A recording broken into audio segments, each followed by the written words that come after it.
दर्ज की और ना अंतिम निर्णय के समय किसी प्रकार की आपत्ति दर्ज की. And the respondent number 2 has persisted with the matter. This is one more reason to impose cost on the petition. इसका मतलब यह हो गया कि आपने सिर्फ और सिर्फ अदालत का वक्त जाया करने के लिए संवैधानिक उपकरणों को दुरुपयोग करने की दृष्टि से आपने एक काम किया. मुझे ऐसा प्रतीत होता है कि आम आदमी पार्टी वो पार्टी है जिसने अद्भुत पॉलिसी दी थी. एक बोतल के बदले एक बोतल फ्री. एक नॉर्मल कहावत में प्रयोग होता है ना कि फ्री की रेवड़ी, पर यहां सबसे ज्यादा फ्री की रेवड़ी बेवड़ों को मिली थी. एक पौवे के बदले एक पौवा फ्री. और जब ज्यादा पी लेता है आदमी तो मानसिक संतुलन खो जाता है.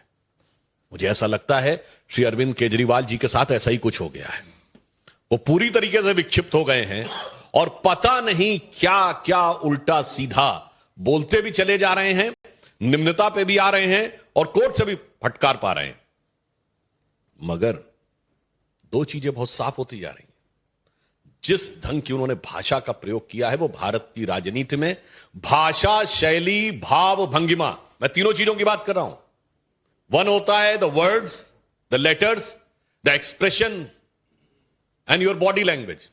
ये जिस प्रकार की उन्होंने प्रयोग की है ये निम्नतम स्तर की. यानी मैं कह सकता हूं कि वो नैतिक दृष्टि से भ्रष्टतम और राजनैतिक दृष्टि से निम्नतम स्तर के ऊपर आ गए हैं. मगर ऐसा नहीं है. पढ़ाई लिखाई की बात कर रहे हैं पर ये बहुत चतुर और सयाने हैं. ये बात इसलिए मैं कह सकता हूं ये पढ़े हैं पर लिखे नहीं है. मतलब आप समझ रहे हैं, किसी फाइल पे साइन नहीं करते, लिखते कुछ नहीं, कोई भी भाग नहीं रखते. सत्येन जैन से साइन करवाएंगे, मनीष सिसोदिया साइन कराएंगे, लिखेंगे नहीं, सिर्फ पढ़ेंगे. यह होती है चतुरता कि भ्रष्टाचार भी करवाएंगे, लिखेंगे नहीं, लिखवाएंगे दूसरे से ताकि निपटेगा दूसरा.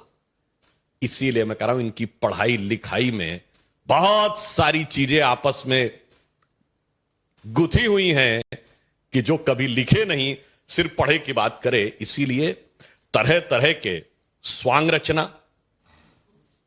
और ये तो ऐसे व्यक्ति हैं जिन्होंने अपने गुरु अन्ना जी के बारे में ही कह दिया तो उन्हें बरगलाया गया है. ये गुरु नहीं है, गुरु घंटाल है.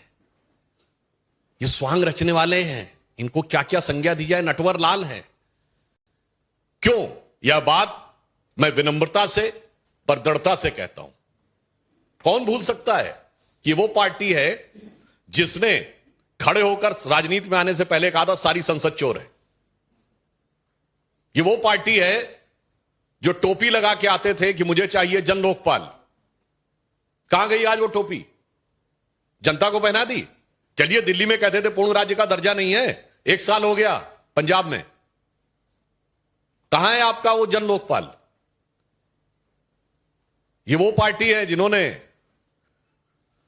गठन के अंदर सबसे जल्दी सत्ता में आए चंद महीनों में.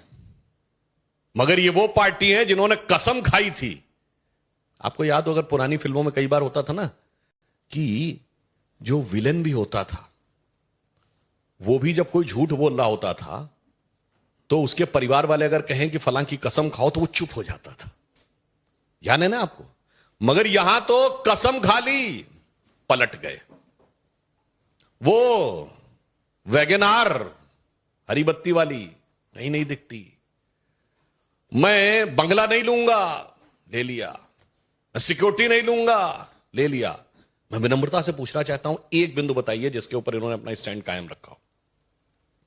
इसलिए हम लोगों इनके लिए इस प्रकार की बात कहते हैं कि ये बहुत ही बड़े स्वांग रचने वाले व्यक्तियों में से एक. अब मैं एक बात कहना चाहता हूं. एजुकेशन और पढ़ाई लिखाई की बात करते हैं, ये वही व्यक्ति है ना, तो आईआईटी ग्रेजुएट हैं. याद करिए जब देश में कोविड की सेकेंड लेयर चरम पे थी,